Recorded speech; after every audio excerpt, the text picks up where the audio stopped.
All right, let's talk about plugging in answers. Right before the quiz, you heard Michael talking about trying answers when you can plug them in, starting with the middle numbers. So in this option, C, 1 comma 4 and 2 comma 2 is not a bad choice. If you look at all the answers, 1 comma 4 shows up the most, as well as 3 comma 1. So it's worth it to start in the middle and try a 1 comma 4. If I plug in 1 comma 4, I see that that works. That is excellent. That is 11. 3 plus 8 is 11. So if I'm trying the middle answer, I also want to try 2 comma 2 and see if that equals 11. It turns out not to. That is 6 plus 4, which is 10. That is not 11. So now that I've tried 2 comma 2 and that middle answer, that is wrong. I'm going to cross that off. That means also my last answer can't be right. And I'm not super certain that it is this first answer. Why? Because 3 comma 1 is the other possible answer sitting out there. So I'm going to try 3 comma 1 and see that that does work. 3 times 3 is 9, plus 2 is 11. So I'm going to answer D, 1 comma 4 and 3 comma 1. So let's keep going with this trying the middle number. So this one, compared to the last one, is actually in the correct order. It goes from 0 to 4, where the last one, it was kind of a mix-up. So it didn't really matter where I started. So this time I'm going to start with 2. So if I plug in 2, I get 2 over 3 squared, which is 2 ninths. Now I know that 2 ninths does not equal 1 ninth, which is what I was looking for. So I'm going to try and go maybe try 1 now. So let's try 1. 1 isn't a bad option. It's a little bit lower. So if this doesn't work and I'm kind of heading in the wrong direction, because 2 ninths is larger than 1 ninth, if 1 is still larger, I'm not even going to bother trying 0. I'm going to go to 3 instead. So let's plug in 1. And I get 1/3. Still not 1 ninth.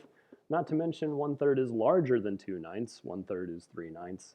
So I'm going the wrong way. Let's try 3, because 0 clearly isn't going to work.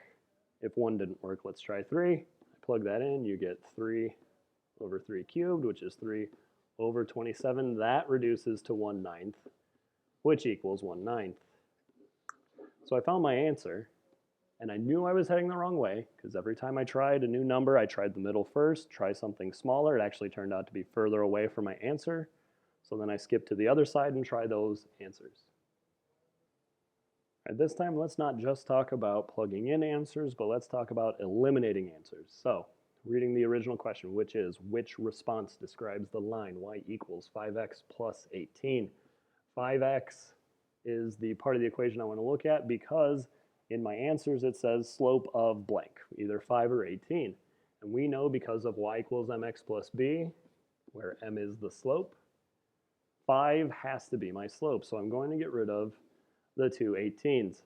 Usually, not always, usually, if there is overwhelmingly one answer versus another, so in this case there are 3 slope of 5s and only 2 slope of 18s, the odds are pretty good that it's going to be the one with more choices, because they're assuming you're going to get at least that part right. Now this is not a guarantee, doesn't work every time, but if you really don't know the answer, it's not a bad way to eliminate answers. So I'm going to start in the middle again. I'm going to plug in 2 comma 38 and see what happens. So that means 38. Plug in 2 and I get 38 equals 28. That's not going to cut it.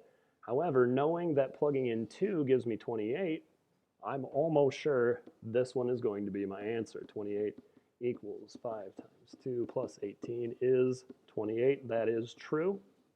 So my answer is the second choice, slope of 5 through the point 2 comma 28.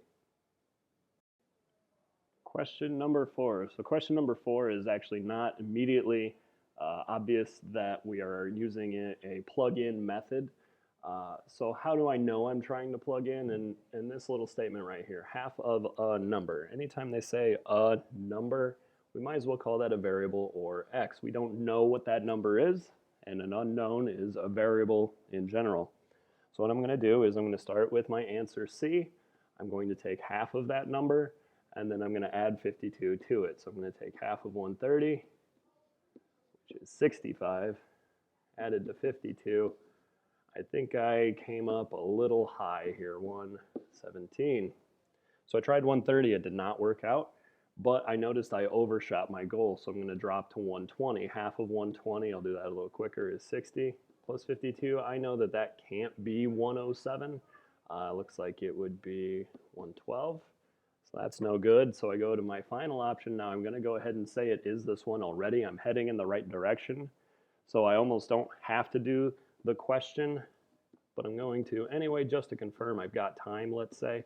And it looks like that answer is 107. So my answer is 110. Question number 5 today deals with yet another hidden kind of plug-in answer question. So on the outset, it doesn't really look like this is going to be a plug-in, but I am going to use the answers. So I could solve this otherwise, but the answers are going to make it a lot easier. So it says we have 31 chairs in the room, so a total of 31, some with and without arms. If the room has 5 more armchairs than chairs without arms, how many armchairs does it contain? So it's a little tricky in the wording, so we have to read it very carefully. But we're going to start with the middle again, and I'm going to say 16. So since we're looking for the answer of how many armchairs, I'm going to say that there are 16 armchairs. And if there's 16 armchairs, it says that there's 5 more armchairs than those without arms. So I'm going to add 11 to that because that is 5 less than 16. So that would be without, and that would be with arms.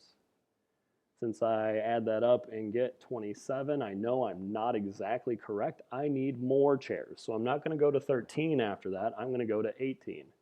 I need more. So 18 plus, I'm going to subtract 5 from that and get 13. So that gives me 13 without, 18 with. And hey, look at that, that's my 31. So I knew I had to go down my answers instead of up because I needed more total chairs than 27, and 18 gave me what I was looking for.